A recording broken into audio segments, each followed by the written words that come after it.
Greetings and salutations, friends. I am Nimithrander, and today we continue Traveler's Tales Anthology chapter. But soon gave up on the idea. Let's see. It's just not right to keep small animals where they won't be able to see the sun. Amber should be around here somewhere. By the looks of it, she's probably going to be up on the wall. So, let's head on up and see if we can find her. Oh, there we go. Oh, okay. Lost control of the motorcycle for a second there. Ah, there you are, Amber. Last time, if I remember correctly, we were, catching up with you right as you were helping some random adventurers getting lost in the woods. So I wonder what you're up to here.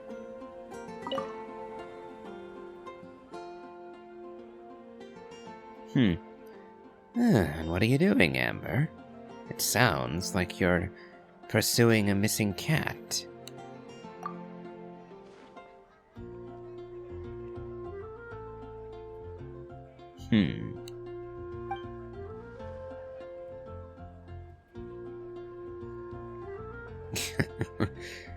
Yeah, I have a cat like that too. We call him Bump. An affectionate and annoying nickname. This little fella will bump into you no matter what you're doing. He is always the bump underfoot, and if you give even half a chance, he will bolt out the door and out onto the street if you're not careful. I got lucky about that once. He ran outside, realized that it was winter and really, really cold, and as soon as I went out to go fetch him, the second I opened the door, he came darting back in. Yeah, Bump underfoot, my little black cat. Ay. So it sounds like the cat that Amber's looking for is similar in that regard.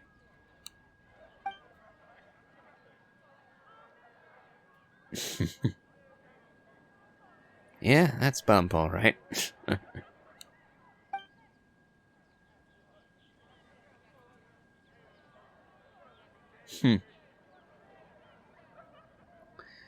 So it's the Outrider to the rescue, then.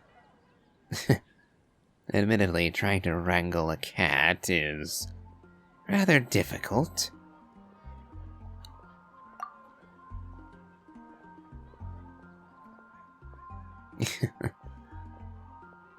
Well, you are the one who did our flying lessons, so I guess that follows. Although, swooping on a cat might not be all that simple.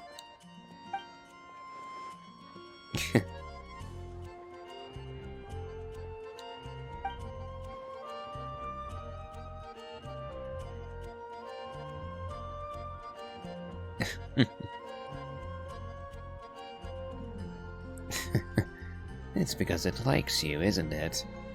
Although, to be fair, some cats are just like that. That's actually the reason why I ended up getting Bump in the first place.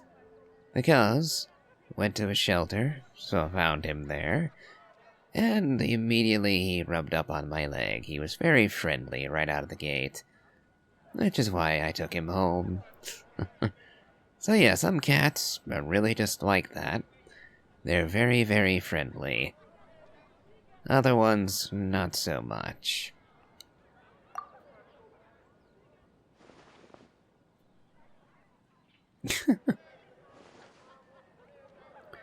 Asking the literal cat girl about cats, eh? A bit stereotypical, but... Well, I'm not actually all that familiar with the animal people in Genshin. Maybe she actually is very cat-like. And could actually tell you something about them.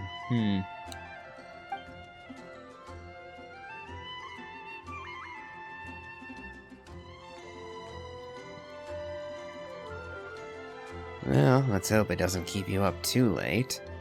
You do have other duties aside from cat snatching.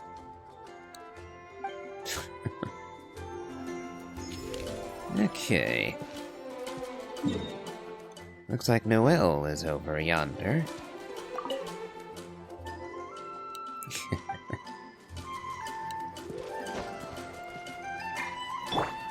Nope, wrong one. Full throttle! I do love Moeka for traversal.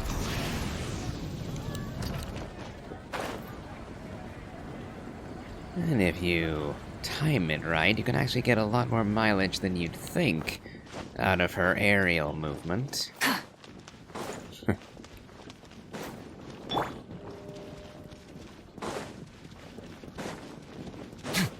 Let's see, looks like Noelle is right next to... wrong again. I'm so used to Moeka being on the second slot with a different party. Ah. Looks like Noelle is practicing. Mind if I cut in?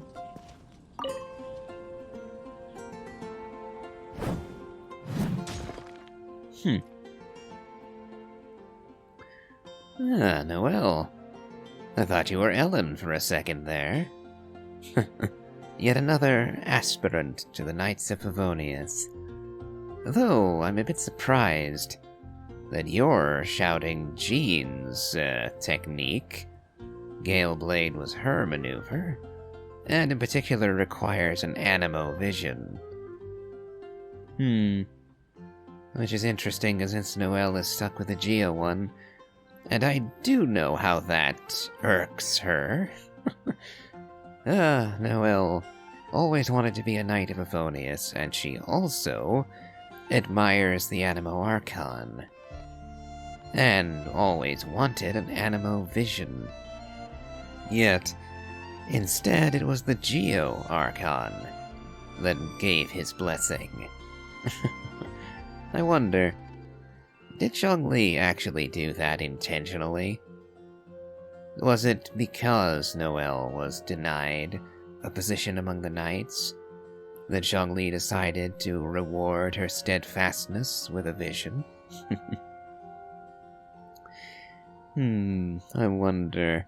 It makes me wonder once again how much control the Archons truly have in bestowing visions, and whether or not Archons get snippy with each other over visions gifted. After all, I can't think that Venti would always have overlooked Noelle. I kinda think he would eventually have given her a vision, but... well, Zhongli beat him to it, so I wonder if there's any resentment there. Unfortunately, I doubt we're ever going to hear about that explicitly. Or perhaps I missed something and it was stated somewhere. Oh well. Hello there, Noelle.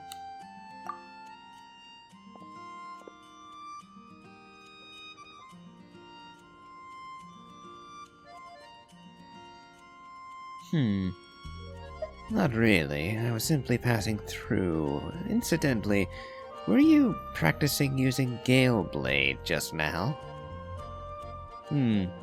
Fangirling a bit, are we?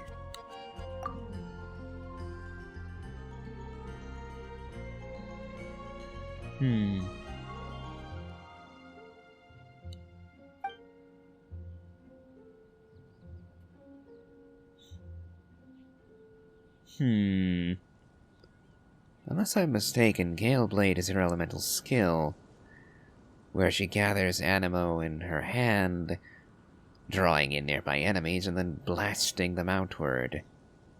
In which case... not really much you could do with technique in that regard. I suppose the closest thing that Noelle could have managed to that would be gathering Geo in her hand, in other words, rocks, and then launching them at the enemy.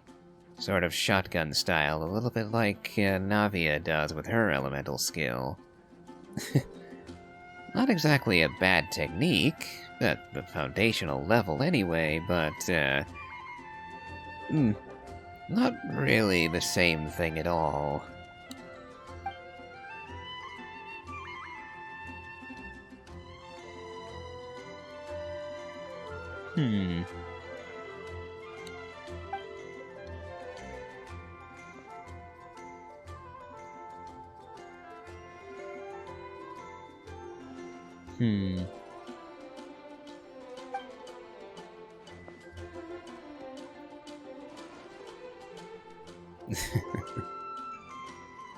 You're using a claymore.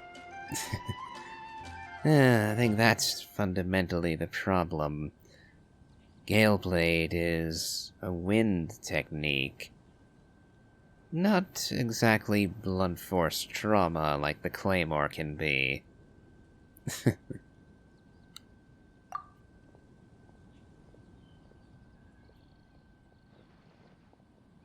I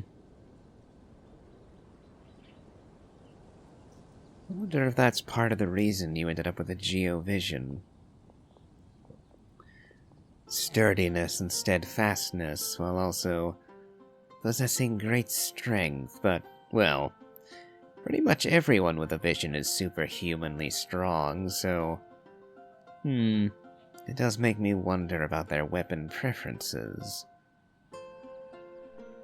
Well, partially I suspect that's simply a gameplay consideration. Oh well.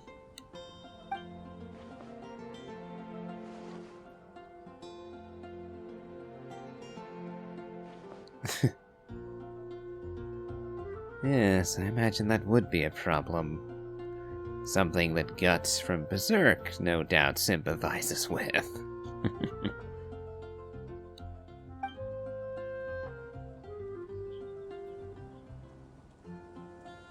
Phew. Oh.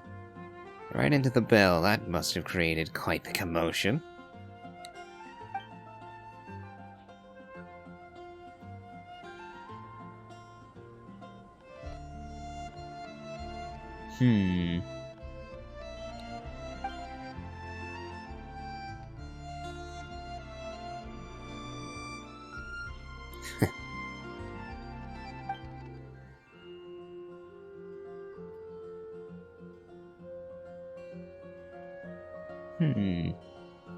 It would be neat if we could actually get that sword.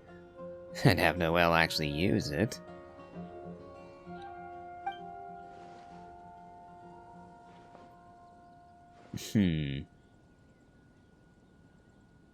Yes, controlling your strength seems like an, well, issue of discipline.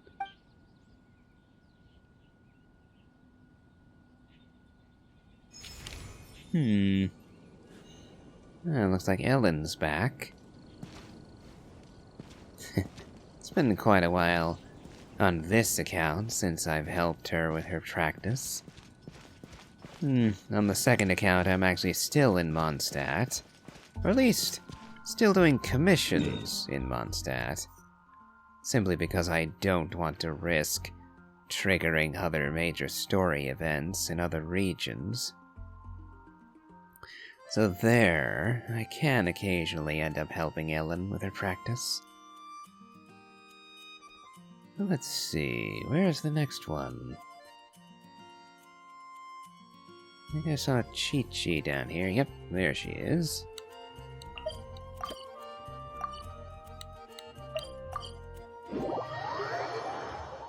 So...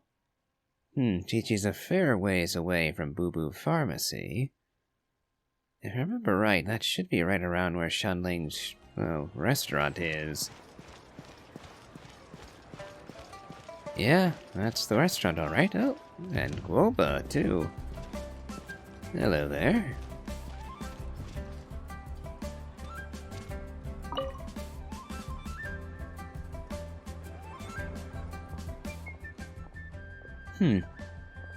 Are you cooking, Chi-Chi?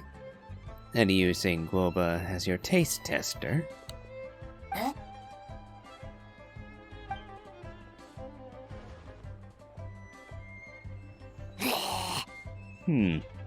That didn't sound Very approving. Not approving at all.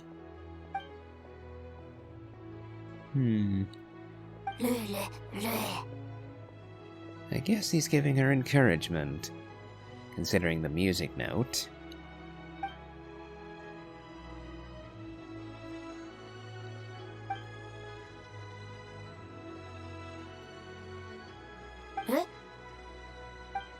Oh, another one.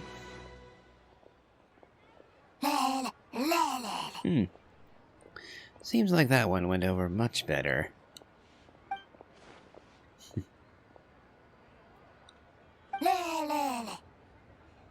Much better indeed. Oh, something smells good. Are you whipping up something delicious, Chi-Chi? I didn't know you had an interest in cooking.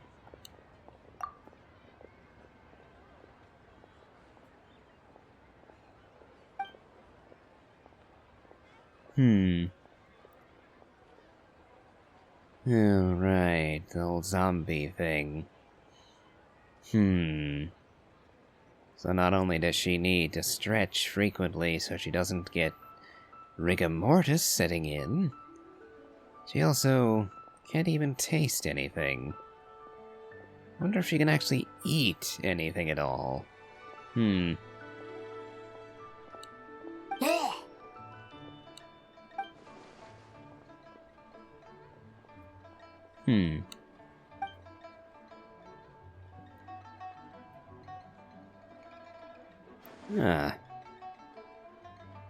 Off on a little adventure with Yao Yao. Oh, in fact, we heard about this one. You're going to Chinsa village, if I remember correctly.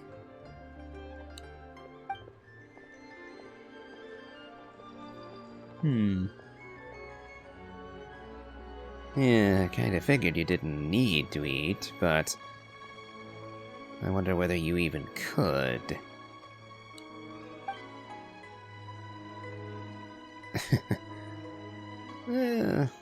Kind of doubtful.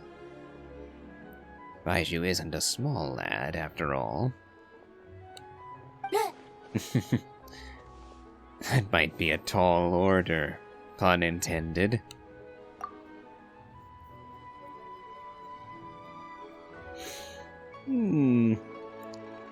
Cute and tall don't necessarily mix, but I'll take your word for it this time. It is Yao Yao after all. Oh, did you have something cooking?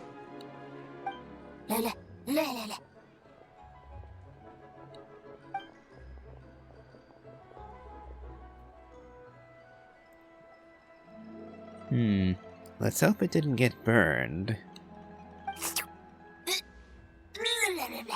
Definitely looks like a very impactful scent. Oh dear. Oh, where are you going, Guoba? Oh, I hope he didn't go to vomit up into the sea around here. Okay, looks like I won't be getting any more from those two just now. So let's see.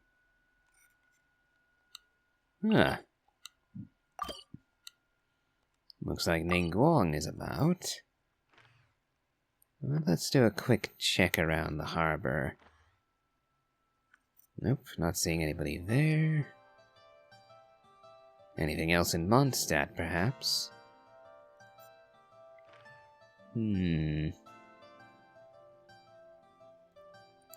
It would be kind of interesting to have Eula turn up in Storm Terror's lair, the original seat of the Lawrence clan back when they were tyrants under Decarabian. Was Decarabia or Decarabia? I always mix those two up. Regardless, it would be interesting to hear her thoughts on the old family seat of power. Not seeing much of anybody at the moment. So, off to Ningguang, I suppose. I presume that she's on the Jade Chamber.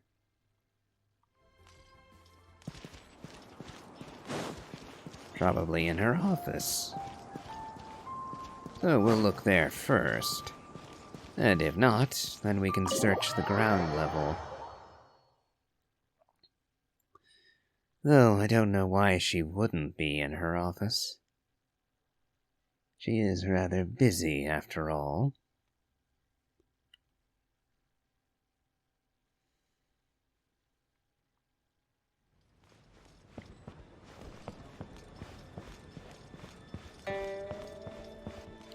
Let's see, probably down here.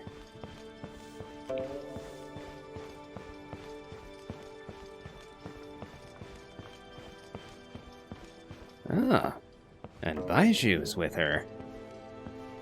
Now this is an odd pairing. I didn't know they ever had dealings with each other. Partially. Considering that Ningguang is head of the Qixing, Tianxuan herself, her health and welfare would be of paramount importance to the people of Liyue, and any insinuation that she might be ill could deal a serious blow to her influence. Hence, inviting Baiju might be construed as unfortunate, politically speaking. But greetings all the same, Ningguang, and to you as well, Baiju. Your cold was caused by the physical and mental strain you've been under lately, I fear. Such things are more common with the changing of the seasons. Huh. Okay, so this is almost unfortunate. It's very nice to actually hear someone talk again. Unfortunately, that means that all of these other ones were supposed to be talking as well. Oh. Damnable corporate greed, mixed with AI. Just allow me to ruminate on that for a moment.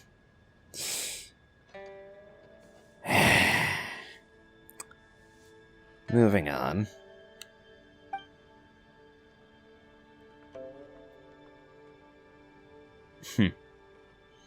Not how health works, Lady Ningguang. More than likely he's about to suggest that you take a break. As you say. However, while colds can be cured with medication, overexertion could cause it to reoccur.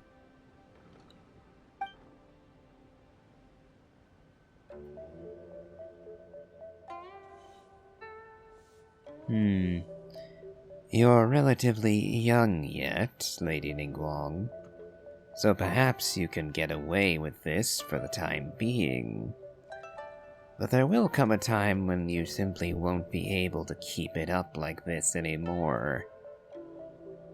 And that time will come sooner rather than later, if you strain yourself too far now. So be careful. I will write up some more nourishing dietary prescriptions. Please, take things slow and avoid weakening your body too much.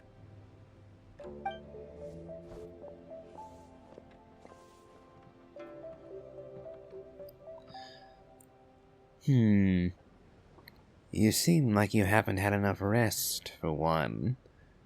And that is certainly an urgent matter for Liyue as a whole, my lady.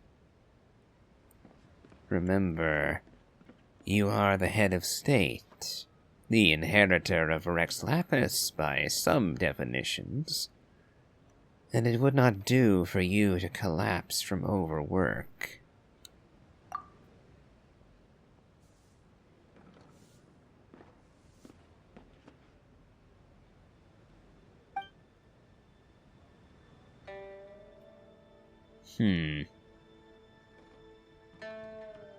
That could be very serious.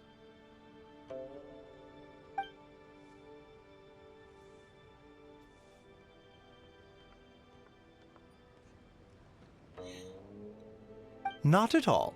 Diagnosing, treating, and saving people are well within my duties. But It would be helpful if you actually listened to him and followed his advice.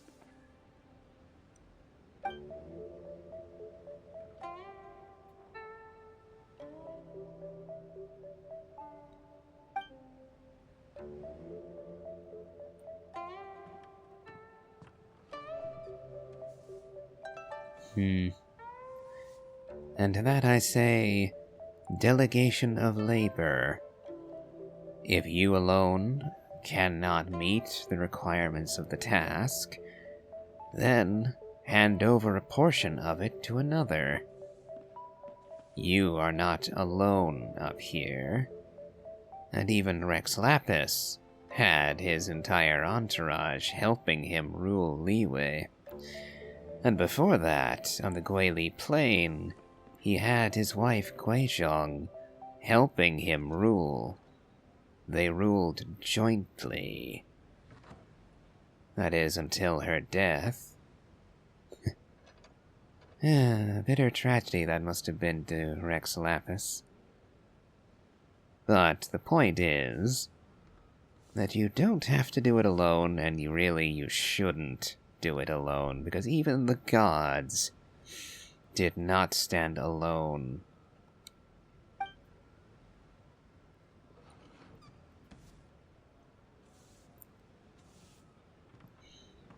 Oh, I understand the concern. But what if you were not simply to drop your work, but to die from your exertions? Can you imagine the tragedy that would cause in Liyue? Particularly since you've taken so much into your own hands. Without you to guide them, what do you think would happen? I shudder to think on it, which is again why I insist you follow Baishu's advice.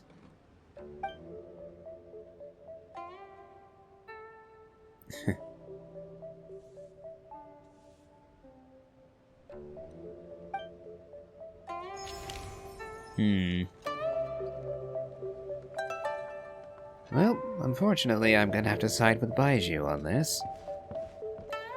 Ningguang, you should keep working, yes, but pace yourself. It helps no one if you collapse. here's the prescription. Please make sure you get enough rest, Lady Tianquan.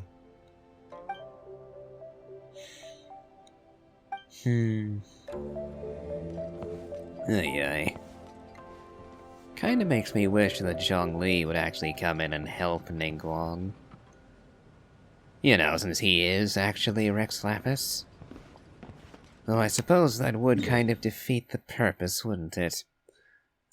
After all, the entire reason why the Archon quest in Liyue happened was because Rex Lapis wanted to pass the reins of power to the mortals and allow them to govern their own affairs and the affairs of Liyue as a whole.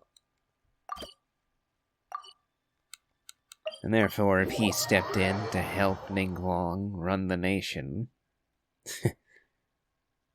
it would undermine the purpose he had in gifting it to her in the first place. Even if the shipping on that is decent. The idea... some people have floated around the idea that Ningguang is actually Guizhong reincarnated, but I don't actually have nearly enough information to say anything about that one way or the other.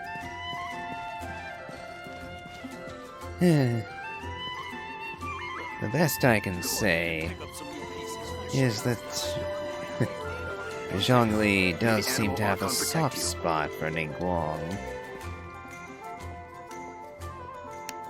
Let's see.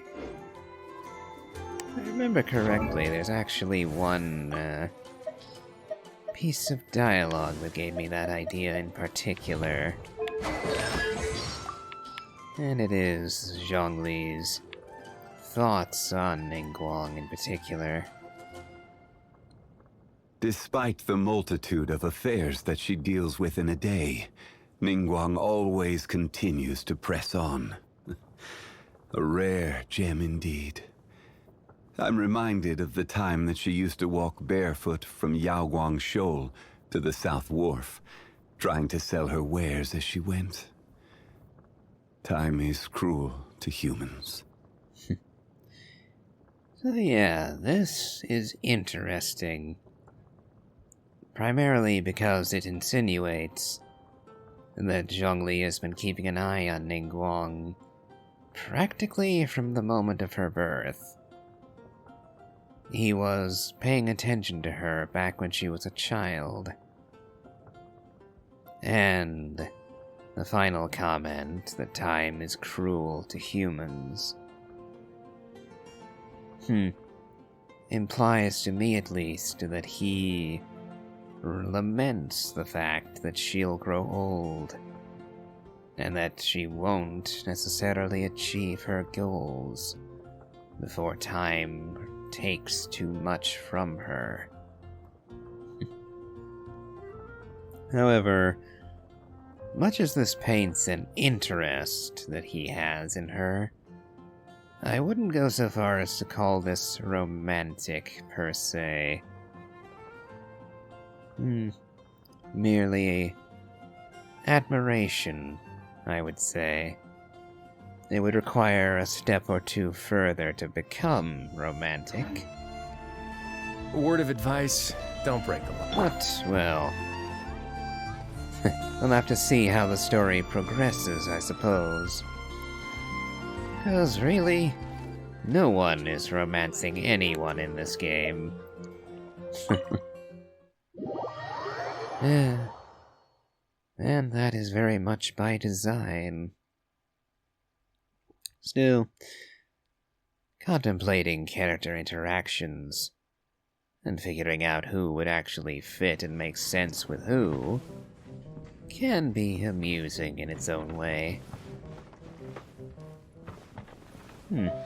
Looks like we have some adventurers from Mondstadt drinking with a Snezhnayan. A merchant, it seems.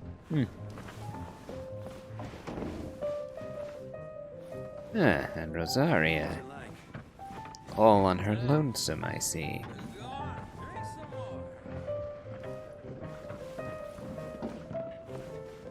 Might I inquire what you're doing here alone?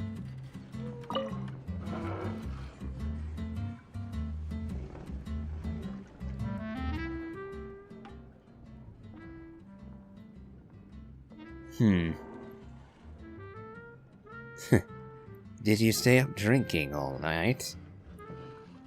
That's a rather rude thing to ask, don't you think? Unless you have prior familiarity with a person, that'd be an exceedingly rude thing to ask somebody in my book. Are you off work today?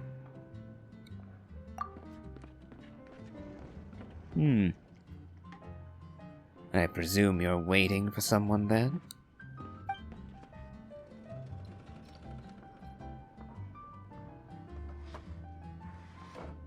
I assume you're speaking of the Snezhnayan merchant. Anything suspicious about him?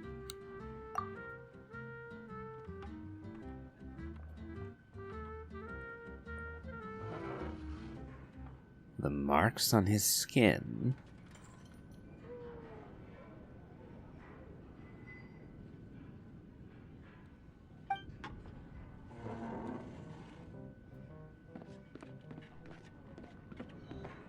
So he's been someplace cold, huh? Well, if he's from Snezhnaya, that wouldn't be all that unusual, I suppose. Or is he making trips to Dragonspine? In either case, it's odd that he claims to be from Liyue, and yet he's wearing the garb of Snezhnaya.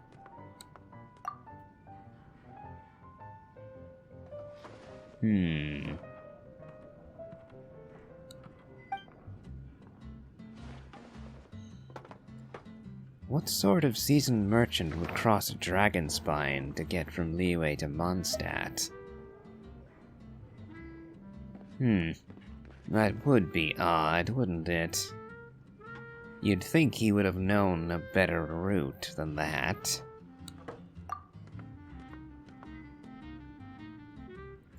Oh, and it's Stanley, too. Back on his feet adventuring, I see. Well, that's a positive change, I guess. Assuming that our merchant friend is on the level.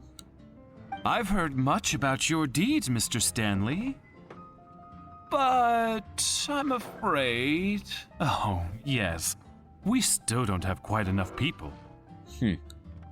See, a little bird told me that the legendary treasure hoarder, Big Sis of the South, has the batch of goods I'm moving to Liyue in her sights. Stanley, want me to talk to Catherine about this and help this good gentleman out a bit? I wasn't planning on running any errands in Dornman Port anyway. Well, that's a name of interest. There have been rumors floating around for ages that Dorman Port was eventually going to be added to the map. No notion of when that's actually going to be, though, unfortunately. Ah, that would be wonderful. I can't thank you enough. Dornman Port, you say? Isn't that quite close to Mondstadt? That should make our route very safe indeed. Of course, I'll still need the bulk of manpower on my end instead. Money's no object, so just gather as many of your comrades as you can. Now that is sounding worrisome. What are you planning?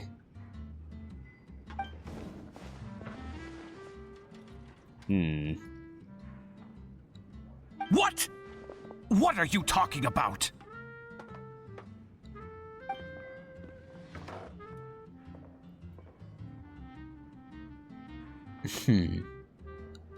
Wait, sister, is something the matter with him? Well, we shall find out soon enough.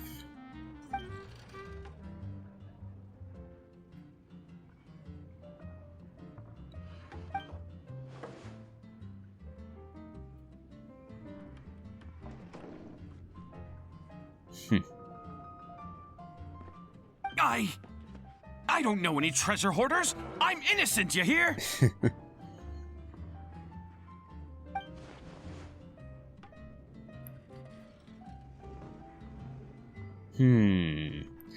A pertinent piece of information that I wish you'd shared with me a moment earlier.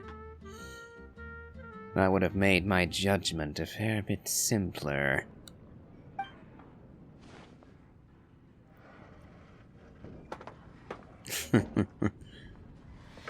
And now he has to trust his compatriots not to rat him out, I suppose.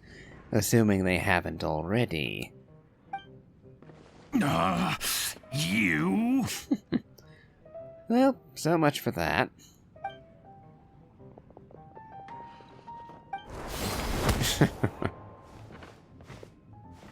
Yep, Rosaria is very quick on her feet. It's literally a gameplay mechanic that she runs faster than anybody else at night.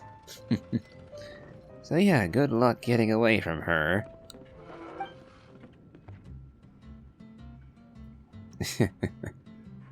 Oh, what a choice. Well, well. That took an interesting turn. Oh, I can't talk to Stanley or Jack.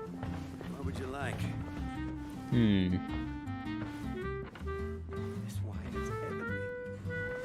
Looks like no, I don't have the option of conversing with them. Well, looks like we're hitting the 40-minute mark again, so I think I will cut our little escapade here for the moment. So, if you've enjoyed this, please remember to leave a like, comment, and subscribe. Do check out my Elden Ring Let's Play, as well as my Genshin Impact Well, my playthrough of the Genshin Impact main story, rather. And do remember to hit the bell, because I publish once a day, Monday through Friday. So do keep up with notifications. And as always, have a good day.